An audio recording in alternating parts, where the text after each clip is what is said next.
안녕하세요. 파상관제인 홍현필 변호사입니다.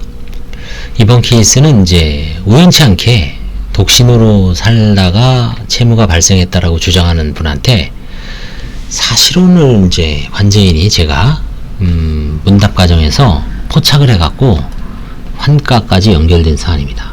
이게 참 저희가 이제 보통 보면 환가가 만약에 이제 10이다 10개를 한다고 했을 때 6개에서 7개 정도는 서류상으로 명백한 게 드러나 있습니다. 뭐 대표적인 게 보증금, 보험, 해약 환급금, 그렇죠? 계약서 딱 드러나 있죠. 그 다음에 또 뭐가 있을까요? 편파행위. 계좌 열심히 골목 끼고 뒤지다 보면 좀 이상한 게 막 보여요. 이름도 그렇고. 그럼 이제 하다 보면 이제 친인척, 특수관계인이 나오죠. 사촌, 뭐 8촌 이내 친족, 아니면 이제 사촌 이내 인척, 처남댁, 그쵸? 뭐 매부, 매형, 그쵸? 이게 나옵니다. 그 다음에 상속. 그죠? 상속도 뭐 부친, 모친 언제 돌아가셨습니까? 아까 좀 전 시간에 한 거 있죠. 언제 돌아가셨습니까? 말수자 초본 지적전산 자료조에 사망하기 직전 2, 3년분의 세목별 가세증명서 3종 세트 딱 받으면 뭐 부동산이 처분됐는지 뭐 누가 협의 분할됐는지 거기서 등기부까지 조사하면 다 나옵니다. 근데 20, 30%는 뭔가 우연한 사정에 의해서 채무자가 관제인 면담 과정 속에서 털어놓는 경우가 있고요. 그 다음에 이제 뭔가 이제 흔적을 뒤지다 보면 계좌 추적이라든가 이런 걸 하다 보면 계좌를 열심히 보다 보면 흔적이 튀어나오거나 혹은 채권자가 이의제기를 하는 경우, 그쵸? 그런 어떤 우연한 사정에 의해서 환가가 이루어지는 경우는 한 20, 30% 정도 되는 것 같아요. 이제 결국 그거를 얼마나 끈질기게 찾아내고 소송을 하느냐에 따라서 이제 관제인 성패가 달린 거죠. 이 나머지 뭐 60, 70% 운이에요. 진짜 뭐 보험 해약 환급금이 많이 들어오는 사건이 있으면 운 좋은 거고, 그 다음에 뭐 상속 사건이 있었는데 뭐 아니면 상속재산 파산도 마찬가지죠. 이번에 보니까 200만원짜리가 들어왔어요. 예금. 아무리 눈 씻고 찾아봐도 없어. 그럼 그걸로 끝나죠. 근데 지금 과거에 지금 한 몇 년째 하고 있는 게, 그거는 뭐 이것저것 상가 경매돼서 들어오고 그 다음에 예금도 들어오고 해서 지금 또 뭐 배당금 이의한 것까지 다 들어오면 모으니까 탈탈 털면은 한 8,000, 7,800 정도 돼요. 그러면 보수가 꽤 나오겠죠. 그 다음에 어떤 환가 사건은, 상속재산 사건은 2, 3만원 예금 때문에 불안해서 들어오신 분도 있어요. 전혀 실익이 없죠. 배보다 배꼽이 더 큰 사건이지만, 그래서 이제 운이죠, 운. 그죠? 운. 그 다음에 뭐 사형의 소송이 수개를 했는데 뭐 몇십억짜리 사건이 있을 수 있고 몇억짜리 사건이 있을 수 있고, 그쵸? 10만 들고. 결국 이제 약간의 노력과 운이죠. 근데 나머지는 진짜 잡아내는 거는 노력이죠. 아니면 실력, 스킬, 그쵸? 경험. 그래서 이분은 이제 64년생입니다. 남자분이에요. 주거 이력은 서대문구가 모친 명의의, 모친도 임대 아파트입니다. 1854만원, 10만원.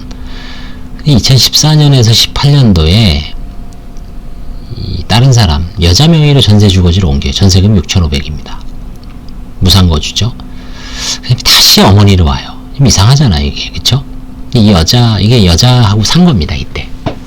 13년간 동거한 걸 보니까, 요 전에도 살고 있었는데, 뭐 채권 추심 때문에 피해 있는 거죠. 여자 명의로 옮겨놨다가, 다시 또 이제 요런 건 아마 제가 보기엔 파산 면책을 앞두고 조화를 부린 것 같아요. 어머니 명의로 가 있자. 그쵸? 그럼 사실, 이거 뭐 모르고 넘어가면 그냥 그냥 끝나는 거죠, 사실은. 2010년에 12년도에 인쇄소 직원이었습니다. 파주에. 그 다음에 마찬가지 2013년부터 현재까지 주식회사 땡땡 출판인쇄의 직원이었고요. 그래서 나름대로 성실하게 월급 받아서 꾸준히 사신 분이에요. 근데 빚이 1억이야. 그죠? 자기는 이제 진술서에는 뭐라고 돼 있냐면 초등학교 학력으로 인쇄 기술 배운 거죠. 경험으로 이제 평생 인쇄소에서 어렸을 때부터, 이런 분들은 뭐 그냥 거의 기술자죠. 평생 잔뼈가 굵으신 분들이죠. 그쵸? 아주 성실한 기술자들입니다. 배운 걸 떠나서 인쇄 관련 기술은 아주 최고죠. 그쵸? 이분은 부족한 생활비와 병원비로 카드를 돌려먹었다 이거야. 근데 글쎄요, 이게 뭐 혼자 사시는 분이 빚이 1억씩 좀 이상하잖아요. 그쵸? 아무리 뭐 어머니까지 모신다고 해도 개인회생도 했어요. 폐지됐죠.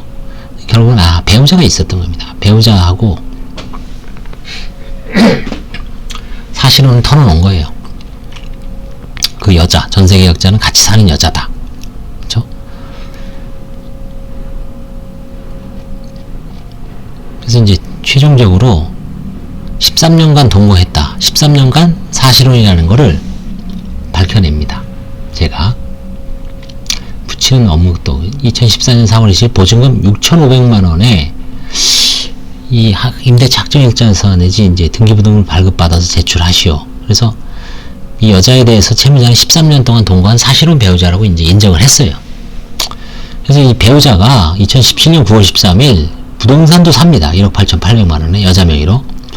채무자도 약 13년 동안 인사업체 일하면 월 150만원 이상 수입이 있었고, 여자도 이제 식당 일용직으로 맞벌이를 통해 형성한 재산으로 추정되죠. 기여도가 있다고 봐야죠.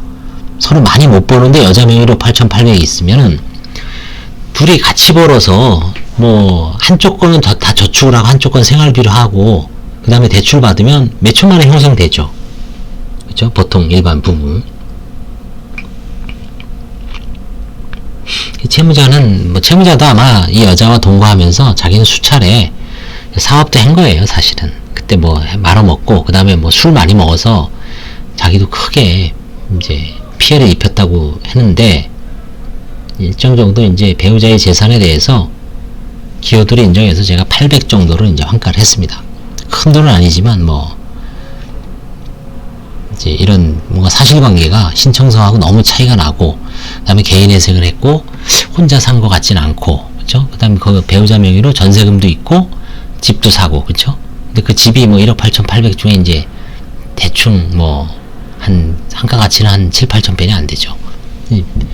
사업자금이나 술값으로 다 날려먹었다고 해도 기여도가 있겠죠. 그래서 그런 걸 저는 감안해서 800을 파산자에 편입하는 화해계약을 체결했습니다. 이런 거는 이제 우연한 사정에 의해서 채무자의 진술 없이는 뭐 발견하기가 불가능합니다. 이런 거는. 이렇게 해서 이제 대부분 또 관제인이 놓치는 사건도 많습니다. 사실 관제인이라고 완벽할까요? 그렇죠? 상대방 시청대리인들도 머리를 써서 그렇죠? 살짝 감추거나 진술을 안 하거나 이러면 어떻게 뭐 채권자가 제보 안 하면 잘 모르죠. 그렇죠?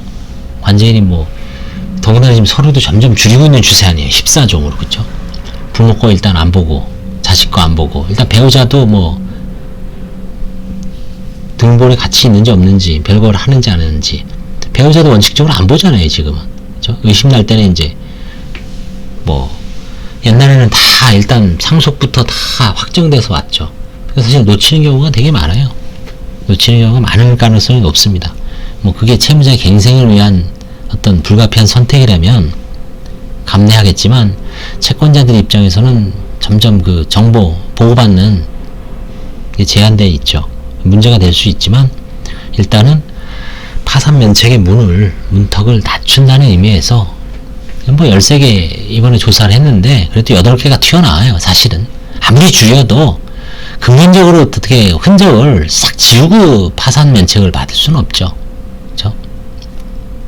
그래서 근본적으로는 결국은 서류를 뭐 아무리 줄여도 나올 사람은 나오고 걸릴 사람은 걸린다. 그렇죠? 야구 명언이 있죠. 올라갈 사람은 올라갈 팀은 올라가고 떨어질 팀은 떨어진다. 파산도 마찬가지입니다. 걸릴 사람은 걸리고 빼돌릴 사람은 빼돌려지고, 그렇죠?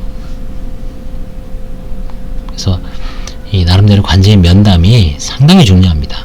그래서 직접 면담, 요즘 전화로 많이 하죠.